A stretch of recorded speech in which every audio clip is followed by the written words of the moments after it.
ಕಲಿಯುಗಾಬ್ದ 5126ನೇ ವರ್ಷದ ಶುಭಾರಂಭ ಈ ಯುಗಾದಿಯ ಉತ್ಸವ ಹಿಂದುತ್ವದ ಭಾವ ಬುನಾದಿ. ಈ ಉತ್ಸವದ ಆಚರಣೆಯಲ್ಲಿ ಉತ್ಸಾಹದಿಂದ ತೊಡಕೊಂಡಿರುವ ಶಿರಸೆಯ ಹಾಗೂ ಸುತ್ತಲಿನ ಎಲ್ಲ ಬಂಧು ಭಗಿನಿಯರೇ, ಸಾನ್ನಿಧ್ಯವನ್ನು ವಹಿಸಿರುವ ಬಣ್ಣದ ಮಠದ ಶ್ರೀಮನ್ ನಿರಂಜನ ಪ್ರಣವ ಸ್ವರೂಪಿ ಶಿವಲಿಂಗ ಮಹಾಸ್ವಾಮಿಗಳೇ, ನಮಗೆ ಉತ್ತಮ ಭಾರತೀಯ ಇತಿಹಾಸವನ್ನು ಒಮ್ಮೆ ನೆನಪಿಸಿಕೊಟ್ಟ ಶ್ರೀ ನರೇಂದ್ರಜಿಯವರೇ, ಈ ಕಾರ್ಯಕ್ರಮಕ್ಕಾಗಿ ಕೆಲಸ ಮಾಡಿರುವ ದುಡಿದಿರುವ ಎಲ್ಲ ಕಾರ್ಯಕರ್ತೆಯರೇ, ಎಲ್ಲ ಬಂಧು ಭಗಿನಿಯರೇ, ಯುಗಾದಿಯ ಮಹತ್ವದ ಬಗ್ಗೆ ಅನೇಕ ಸಂಗತಿಗಳು ಈಗಾಗಲೇ ವೇದಿಕೆಯಲ್ಲಿ ಬಂದವು. ಬಹುಶಃ ಅವುಗಳನ್ನೇ ಹೊಸ ಬೇರೆ ಶಬ್ದಗಳಲ್ಲಿ ನಾವು ವರ್ಣನೆ ಮಾಡ್ತಾ ಇದ್ದೀವಿ ಅಂತ ಹೇಳಿ ತಪ್ಪಾಗಲಾರ್ದೇನೋ. ವಿಷಯ ಅದೇ, ಒಂದು ಸ್ವಲ್ಪ ಬೇರೆ ಶಬ್ದಗಳು, ಒಂದು ಸ್ವಲ್ಪ ಬೇರೆ ಭಾಷೆ ಅಂತ ಹೇಳ್ಬೋದು.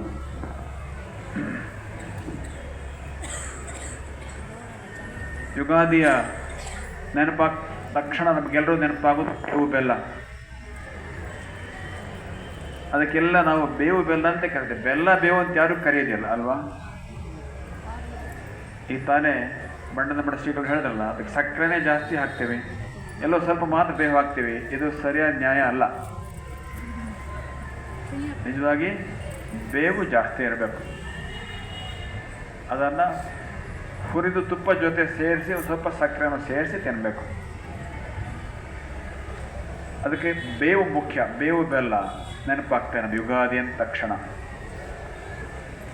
ಇದಕ್ಕೇನು ಅರ್ಥ? ನಾವೆಲ್ಲರೂ ಹೇಳ್ತಾ ಇದ್ದೀವಿ, ಸುಖ ದುಃಖ ಎರಡು ಜೀವನದಲ್ಲಿ ಇದೆ, ಎರಡನ್ನೂ ಒಟ್ಟಿಗೆ ಸ್ವೀಕರಿಸೋಕ್ಕೆ ಸಿದ್ಧನಾಗಿ ಹೋಗ್ತಾ ಇರು ಅನ್ನೋ ಸಂದೇಶ ಅಂಥೇಳಿ. ಇದು ಸತ್ಯವಾದ ಸಂಗತಿ. ಇದರೊಳಗೆ ಇನ್ನೊಂದು ಸ್ವಲ್ಪ ಆಳ ಇದೆ. ಬೇವು ಅಂತ ಮೊದಲು ಹೇಳ್ತೀವಿ, ಬೆಲ್ಲ ಅನಂತ ಹೇಳ್ತೀವಿ. ಕಹಿಯಾದನ್ ಮೊದಲು ಹೇಳ್ತೀವಿ, ಸಿಹಿಯಾದನ್ ಅನಂತ ಹೇಳ್ತೀವಿ. ಯಾಕೆ ಹೀಗೆ? ಜೀವನದಲ್ಲೂ ಹಾಗೇನೆ. ಕಹಿಯೇ ಜಾಸ್ತಿ ಇದೆ, ಸಿಹಿ ಬಹಳ ಕಮ್ಮಿ ಇದೆ. ಜೀವನದಲ್ಲಿ ಕಷ್ಟಗಳೇ ಜಾಸ್ತಿ ಇದ್ದಾವೆ, ಸುಖಗಳು ಕಮ್ಮಿ ಇದ್ದಾವೆ.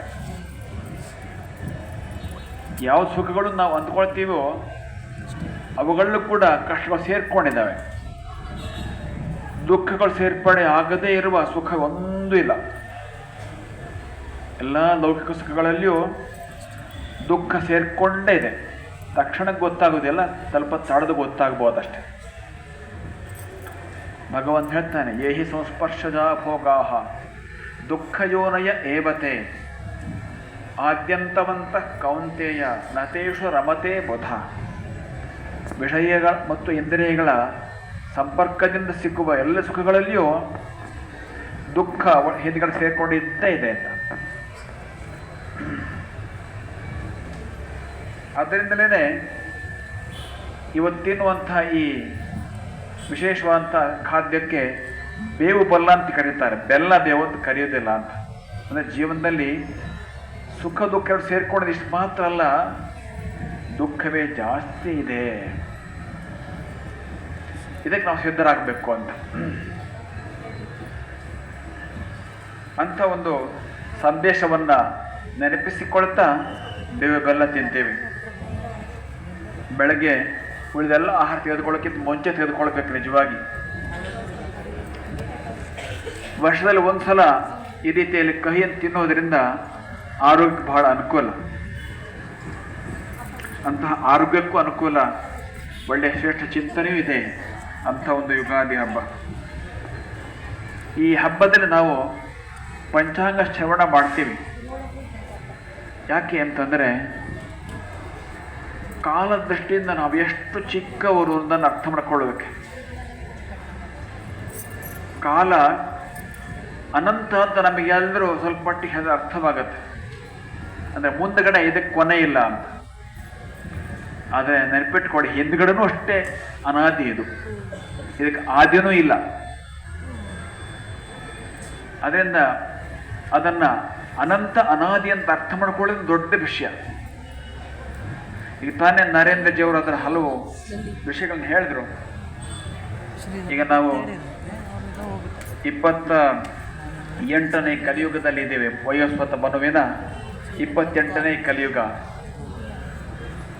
27 ಮಹಾಯುಗಗಳು ಅಂದರೆ 4 ಯುಗಗಳ ಸಮೂಹ ಕಳೆದು ಹೋಗಿದೆ.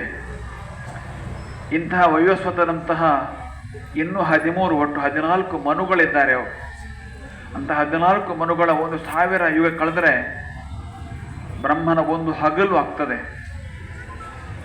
ಬ್ರಹ್ಮನ ಒಂದು ಹಗಲು ಮಾತ್ರ ಆಗ್ತದೆ, ಅಷ್ಟೇ ರಾತ್ರಿ ಇರ್ತದೆ. ಸರಳವಾಗಿ ಹೇಳಬೇಕು ಅಂದರೆ ಬ್ರಹ್ಮನ ಆಯುಷ್ಯ 432 ಕೋಟಿ ವರ್ಷ. ಆ ಬ್ರಹ್ಮ ಹುಟ್ಟಕ್ಕಿಂತ ಮುಂಚೆ ಬೇರೆ ಬ್ರಹ್ಮ ಇದ್ದ.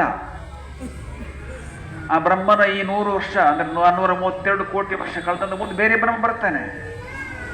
ಅಲ್ಲಿ ಕಾಲ ಹಿಂದೆ ಕೂಡ ಕೊನೆ ಇಲ್ಲ, ಮುಂದೆ ಕೂಡ ಕೊನೆ ಇಲ್ಲ. ಮತ್ತೆ ಈ ಕಾಲದ ಲೆಕ್ಕಾಚಾರಕ್ಕೆ ಕರಾರುವಕ್ಕಾದ ಗಣಿತಗಳಿದ್ದಾವೆ ಜ್ಯೋತಿಷ್ ಶಾಸ್ತ್ರದಲ್ಲಿ.